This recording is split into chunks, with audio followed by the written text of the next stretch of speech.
Hello and welcome to some basic true solo deck building tips for Arkham Horror, the card game. This is going to be a short video to help you find your own way through the mythos at the most difficult player count. First of all, as for the slight spoiler warnings, I'm going to only use cards from the core set and the Dunwich Legacy cycle. I'm going to assume you are familiar with the rules and have a grasp of how the game works. Keep in mind there are many viable builds and strategies to successfully implement. This is just a baseline to use if you're unsure how to approach deck building for true solo. I'm going to start with some general true solo tips and then go through the most important questions you want to ask yourself while building a true solo deck, alongside with 2 examples to show how to implement those. As for the general tips, the first one is avoid situational cards. Examples being Barricade or Cunning Distraction. Those cards are great at dealing with very specific problems. Unfortunately, they're only great for dealing with very specific problems. If those problems arise, most of the time you either should have handled the game differently beforehand, or you're unlikely to have your exact solution for having 3 enemies engaged with you, like Cunning Distraction, at hand at the right time.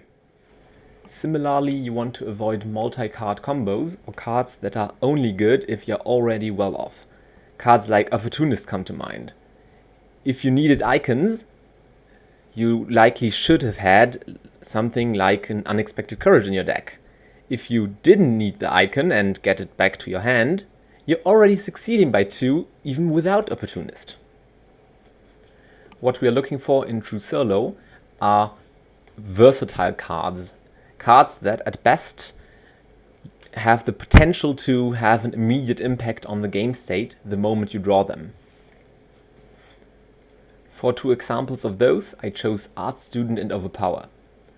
You're usually going to want to discover some clues, so Art Student's effect is pretty much always useful. And even if not, Art Student still has the potential to just be a cheap soak to protect yourself from some horror, from treacheries for example. Overpower may not seem as versatile at first, but let's dive a little bit deeper into the neutral skills. If you plan on using a skill value very often, those neutral cantrip skill cards, Guts, Perception, Overpower and Manual Dexterity, help you in the early game, before you even set up, to pass some early important tests, example being an early enemy and Overpower. And later on, even if you don't even need those icons anymore, you're still drawing a card if you're just chucking them into a skill test you would have passed anyways. The second tip is actions are your most valuable resources. If you have cards available that grant you extra actions and that you can play very reliably, those generally are a very good idea. Cards like Pathfinder or Leo De Luca are very, very good in true solo. Furthermore, you can't afford to waste actions on too slow of a setup. For example, playing many assets can be detrimental. And going right into the third tip, you can't afford to waste actions on failing too many tests. You usually want to prioritize actually passing tests over action compression that can be more situational in true solo than in multiplayer. For example, you want to take cards like Perception or Unexpected Courage over Deduction. In true solo, most of the time your location is going to have 1 clue anyways, so Deduction is either going to sit around in your hand, see tip number 1, or it's going to be used as a single icon, whereas Unexpected Courage is way more versatile, or Perception is way more focused and is likely going to give you back the card you invested in the test. And as a last shout out, evasion matters. In multiplayer, it's usually just a temporary solution. In true solo, it can just solve an enemy for the rest of the scenario. Evasion either doesn't need any setup if your agility stat is high enough, or at least compared to playing a weapon, it doesn't need any proactive setup, it just needs some icons in your hand. Also, don't let the core campaign experience in Night of the Zealot discourage you from evasion. That campaign is notorious for punishing evasion, with its plethora of hunter enemies or doom accumulating enemies that are usually considered must-kill enemies. And lastly, very obvious, have an answer for everything. Of course, that's easier said than done, but it's true solo and you're on your own. You can't rely on your fellow investigators to bail you out of problematic situations or inconsistencies. But before looking at the questions you want to answer while deck building, let's have a look at our example decks. Our first example is going to be the good old trusty federal agent Roland Banks. To this day, he remains one of the best true solo characters available. He is a good example of a strong true solo strategy. Dealing with problems corresponding to your strong stats by using stat, while avoiding tests altogether or accepting failure on the other problems.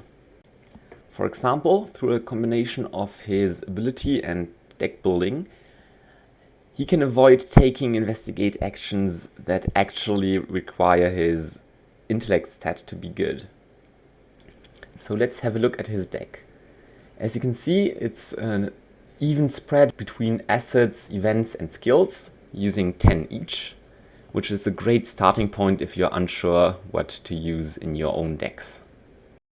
Don't worry, we are going to dive deeper into that deck in just a moment, but first of all, the second example is going to be the Queen of Solo, the one and only urchin, Wendy Adams. Wendy combines the best true solo card pools, being Survivor and Rogue, with a great defensive stat line and absolutely fantastic ability. And yet again, we can see a nice even spread between assets, events and skills. I'll provide the ArkhamDB links in the description below if you want to look at those decks yourself further, or if you want to use those as basis for your own true solo decks. So let's dive right into the first and arguably, at least in my opinion, the most important question you want to answer while building your true solo deck. What to do if you draw an enemy? While other problems can be addressed by just taking a slow setup turn, drawing some cards, etc. If you draw an enemy, you have to have an immediate solution at hand. For other problems like having to discover a clue from a high shroud location, you have the luxury to take a slow setup turn, draw some cards, whatever. Especially the early, like turn 2, first Mythos phase enemy draw is the bane of many true solo decks, and you have to be prepared for that possibility. So what is Roland's plan here? Roland's plan is easy. Kill it. With the 45 automatic, 2 machetes and his special revolver, he has 4 weapons which he wants to draw as early as possible and play as early as possible, because those proactive solutions want to be in play before you draw an enemy. Usually 4 weapons are a bit low for a fighter. You want to go to 5 or 6 ideally, to ensure you have one available after your mulligan, but we have 2 ways to tackle that here. First of all, we have prepared for the worst, which is essentially most of the time, even with just 4 weapons, another weapon you can draw in your mulligan hand. And for the long-term solution, we have machetes, which don't require any ammunition or upkeep whatsoever. so we don't need more weapons after we have one machete in play most of the time. But as it is a true solo deck, you want to absolutely maximize the consistency of dealing with enemies. So what we have here are Vicious Blow, Overpower, Unexpected Courage or Inquiring Mind to be able to punch enemies to death, or even to have some emergency evasion available on lower difficulties. And we still have Dodge as a backup plan if we are not able to kill an enemy the turn it appears. So let's have a look at Wendy. Wendy obviously has her best solution from the get-go, her 4 agility.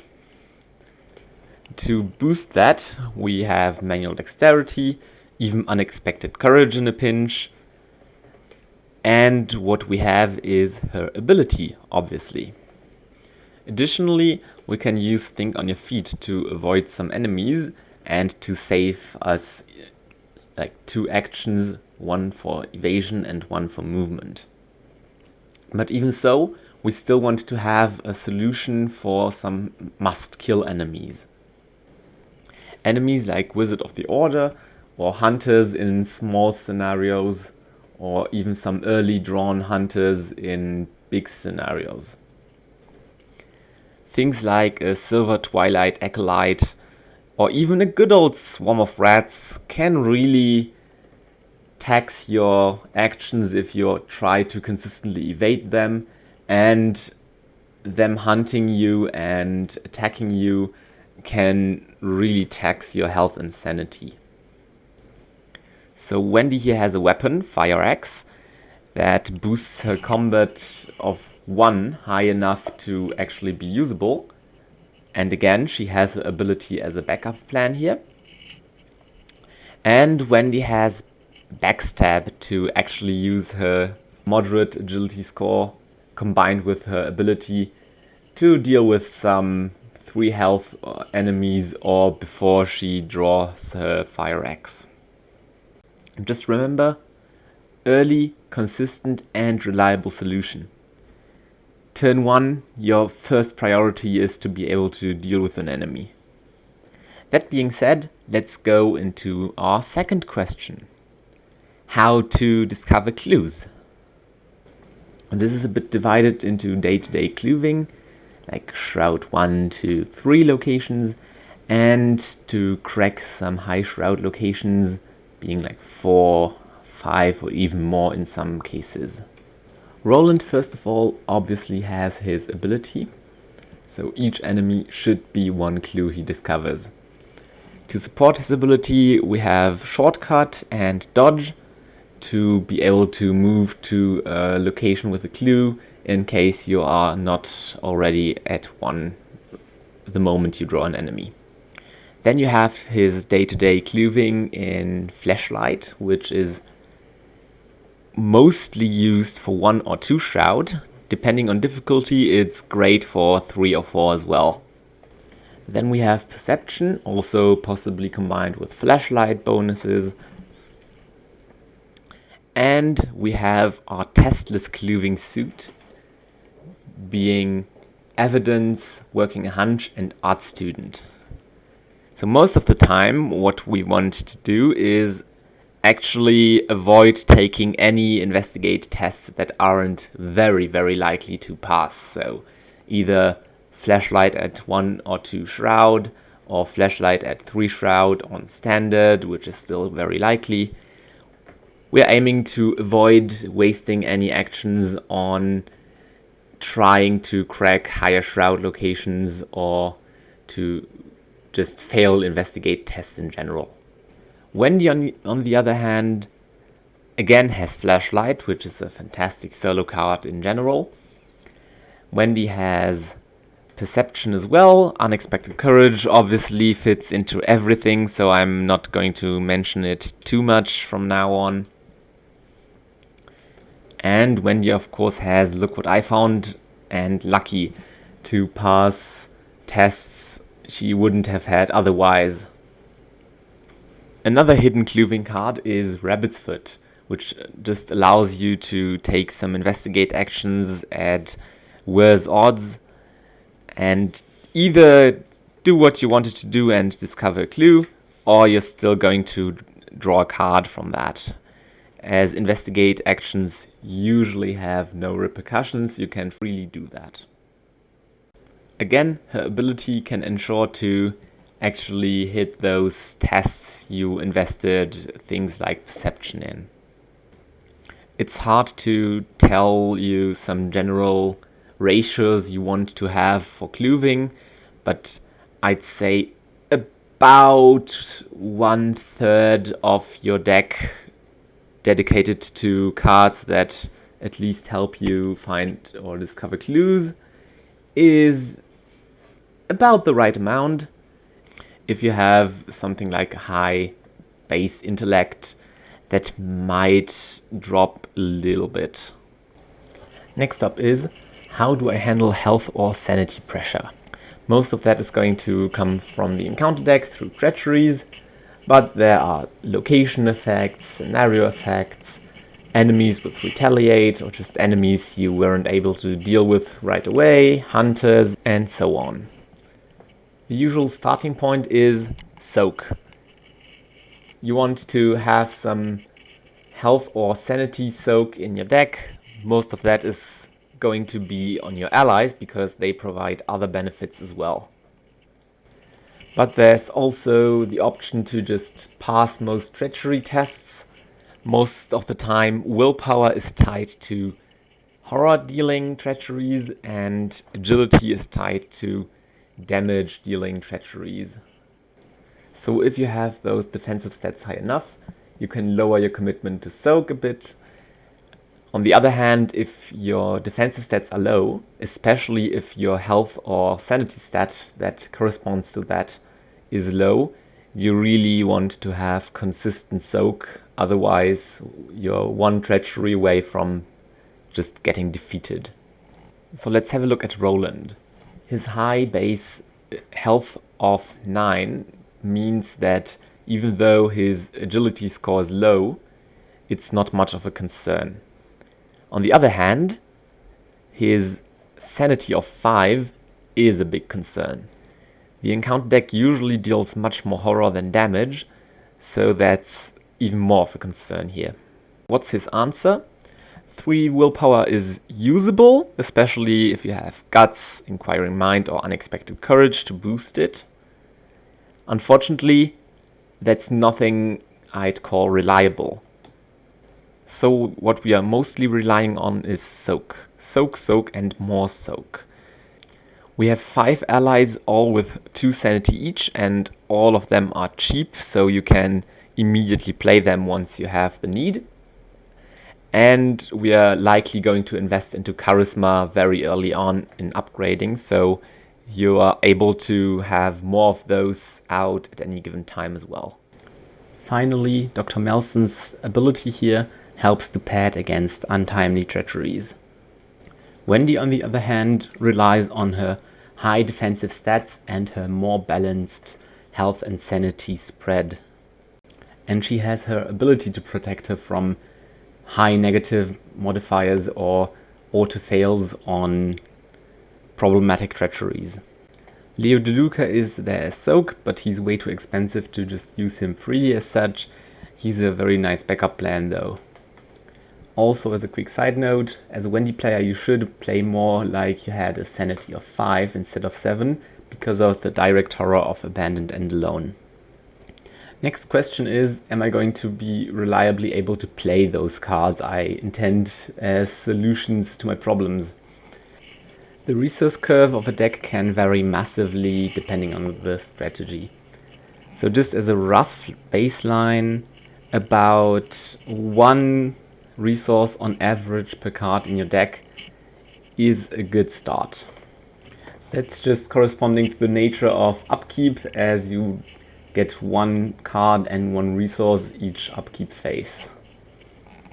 But keep in mind that cards that you only want to play once, for example my machete here, could be argued that they count as only 3 resources across those 2 copies. Similar thing with emergency cache, that should probably count as -3 resources, but you get the rough idea. Also, you could say that those cantrip skills here, or other cards that draw more cards, like Laboratory Assistant, don't really count as to your total you should consider, but as I said, it's just a rough baseline. Most importantly, you should look at your most important setup cards and think about a way of being able to play those. For example, Roland really wants to have his weapon out turn 1 and ideally also his soak as soon as possible. And not considering prepared for the worst, even the most expensive combination of a weapon and an ally Roland has here is 6 resources, which is playable turn 1 by taking a resource and playing those 2 assets. Wendy, on the other hand, doesn't rely on anything to really get going, so she doesn't necessarily need her resources very early on, but it's still very helpful to get things like Leo De Luca out as quickly as possible. On the other hand, she has emergency cache, which she could potentially replay later on with her amulet, and she has Lone Wolf, which more than offsets the cost of Fire Axe, which is arguably the most expensive weapon in the game. And we get to our final question: how do I pass, let's say, random must-pass tests? There are many scenarios that really force you to perform a specific test, or at least that very much encourage it. Things like the notorious and dreaded base of the hill, or parlays that are necessary for, let's say, more progress, like Jazz Mulligan or All In. Similar example is the Twisting Paths Arkham Woods location. Also, just being to pass some tests is fantastic in True Solo anyways. Examples being High Shroud location, a very annoying treachery, or a very beneficial evasion for an enemy. That's also why the class that's identity is just being able to pass tests, Survivor, is as good True Solo as it is. Some very versatile icons like Inquiring Mind, Unexpected Courage, or cards like Lucky are very helpful in that regard. Thank you, viewer, that you endured me for so long, and I really hope I was somewhat helpful here. I'd love to read some comments, and I'm happy to get critique and suggestions for improvement. Long story short, enjoy Arkham, have a successful next campaign, and have a nice day.